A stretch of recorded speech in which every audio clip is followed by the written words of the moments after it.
Beneath an ordinary town in central Turkey lies a hidden world of tunnels, chambers, wells, and stone doors. This is Derinkuyu, an underground refuge carved into volcanic rock and descending approximately 85 meters below the extraordinary landscape of Cappadocia. No sign of its full scale appears above. At maximum capacity, researchers estimate that these chambers may have sheltered up to 20,000 people, together with their food, water, and livestock. But that number describes possible capacity, not a permanent population recorded by an ancient census. It may never have been occupied completely at once. Derinkuyu was not simply a giant basement. It was a survival machine designed so entire communities could disappear from the surface when armies, persecution, or instability made ordinary life dangerous. Above them, a populated settlement could suddenly become silent. Below, daily life continued behind layers of stone. To understand how this hidden city worked, we must descend through passages never designed for comfort and answer three questions. Who first built Derinkuyu? How could thousands of people breathe underground? And what kind of danger could make darkness feel safer than daylight? Let us go inside. Cappadocia's underground story begins long before humans arrived. Ancient volcanoes repeatedly covered central Anatolia with ash and other volcanic material. Across immense spans of time, those deposits compressed into thick layers of rock known as tuff. Those ancient eruptions unknowingly prepared the region for later human excavation. Tuff offered ancient builders a rare combination. It was soft enough to carve with relatively simple tools, yet stable enough to hold large chambers when shaped carefully. A useful room could be created directly from the earth without bricks or transported stone. That combination changed everything underground. Wind and rain sculpted the same material above ground into ridges, valleys, and the formations now called fairy chimneys. Below ground, generations of workers continued that process by hand, cutting rooms and carrying broken rock upward one basket at a time. The landscape and the city share one origin. This geology explains why Derinkuyu is not an isolated miracle. Cappadocia contains a landscape of rock-cut churches, shelters, storerooms, and underground settlements. Human ingenuity mattered, but it succeeded because the ground itself could be transformed into architecture. This partnership between geology and labor shaped the entire region. Derinkuyu entered modern public attention in 1963, when the complex was rediscovered beneath the town and systematic clearing began. It opened to visitors in 1967, but the accessible passages reveal only part of the complete underground system. Modern exploration slowly revealed rooms that memory had almost lost. Today, 8 cleared levels descend roughly 50 meters. The full known depth is estimated at about 85 meters, with perhaps 12 or 13 levels in total. Deeper, inaccessible areas remain hidden behind rock, debris, and conservation limits. Even now, nobody can describe every chamber with complete certainty. The descent is uncomfortable. Corridors narrow, ceilings drop, and steep stairs force people to move carefully, sometimes one at a time. Yet this was not a design failure. A passage that slows a visitor could also stop an unfamiliar armed intruder. The discomfort was a defensive advantage. Derinkuyu makes more sense when we stop imagining an underground palace. Its rooms formed a controlled system of movement, shelter, storage, and defense. Every restricted turn could guide residents towards safety, while making the same route confusing to outsiders. Movement itself became part of the security system.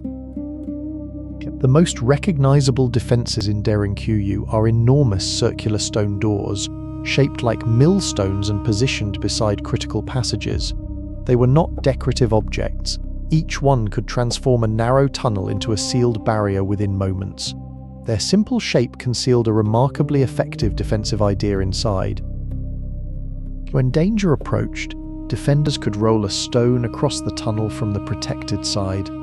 The slab was difficult to move from outside because an attacker had little space, poor leverage, and no clear view of the mechanism. The tunnel gave every advantage to the people within.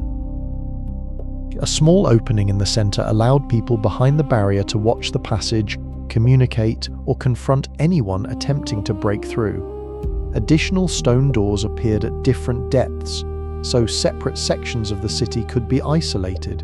One breached barrier never guaranteed access to everything beyond.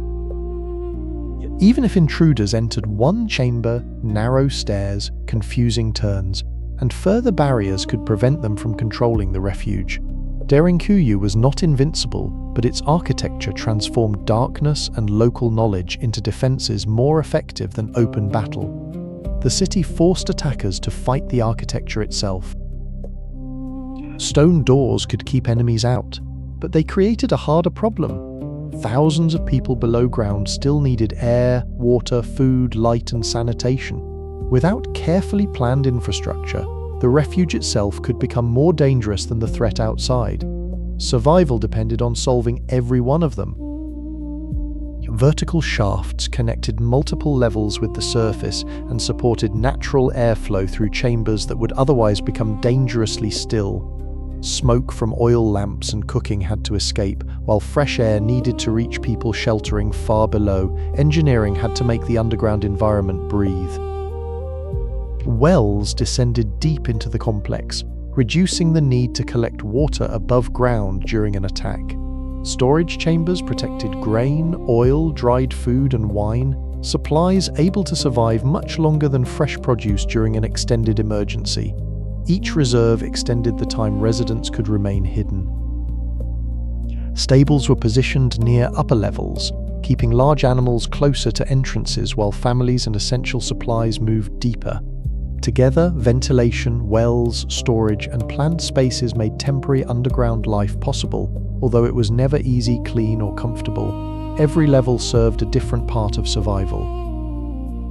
Imagine waking without sunlight, surrounded by stone, whispered conversations, restless animals, and the knowledge that danger waited somewhere above.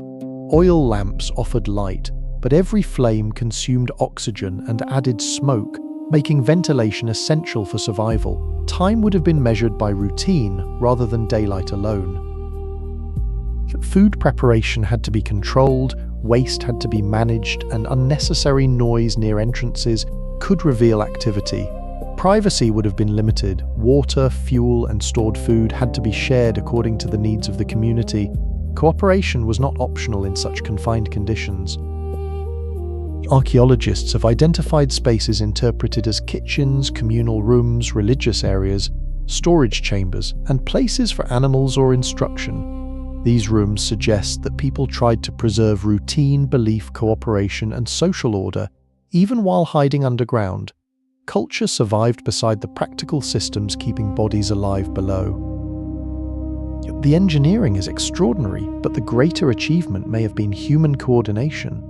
Many families had to share limited space, keep passages clear, protect supplies, maintain air and water, and wait without knowing when returning to the surface would be safe. Panic could endanger everyone very quickly. The simplest question about Derinkuyu has no simple answer. Who carved its first chambers, and when did the underground city truly begin? Different theories connect the earliest spaces to several ancient peoples of Anatolia, but certainty remains impossible. The deepest mystery begins with that missing first chapter. Firm evidence does not identify one confirmed builder for the entire complex. The strongest explanation is gradual construction. Modest caves were expanded, connected, deepened, repaired, and adapted by communities living decades or even centuries apart. The city grew like a document edited by unknown hands over time. Early Christian communities used Cappadocia's rock-cut spaces.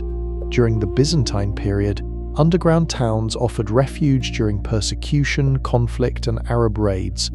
Churches and religious chambers preserve an important chapter of that long history beneath the surface.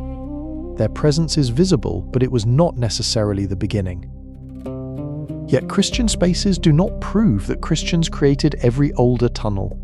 Derinkuyu is not the achievement of one mysterious lost civilization. It is a structure repeatedly rewritten by generations who inherited old chambers and adapted them to new dangers. Its construction was a long historical conversation. The famous figure of 20,000 people should be treated as an estimate of possible capacity, not a precise population preserved in an ancient document. Occupancy would have changed with each threat, season, available chamber, stored supply, and animal brought below. No calculation can remove that uncertainty. At maximum capacity, conditions would have been crowded and extremely difficult. The number describes Derinkuyu's scale more reliably than its everyday population. What matters is that a large community could leave its homes and vanish beneath the ground when necessary. Scale alone remains the astonishing fact here. Above them, an enemy might discover abandoned homes and silent streets. Below, air crossed vertical shafts, water came from wells, supplies waited in storage rooms, and families remained behind stone doors until the danger on the surface had passed. The city continued breathing while the surface waited. Derinkuyu becomes even more remarkable in context. Turkish cultural authorities estimate that Cappadocia contains between 150 and 200 underground settlements of different sizes, from protected rooms to complex communities such as Derinkuyu and Kaymakli. Derinkuyu belonged to a broader tradition of underground adaptation. Stories sometimes describe one enormous connected subterranean empire, but evidence supports many separate settlements rather than one proven network. These spaces were useful not only during attacks, but also for storage, worship, work, animals, and protection from seasonal temperature extremes. Their purposes evolved together with the people using them. Derinkuyu reminds us that ancient engineering was not always about building higher monuments. Sometimes its greatest achievement was learning how to disappear. If you had lived here during an invasion, would you have trusted these tunnels with your family, or feared becoming trapped inside? What would you choose?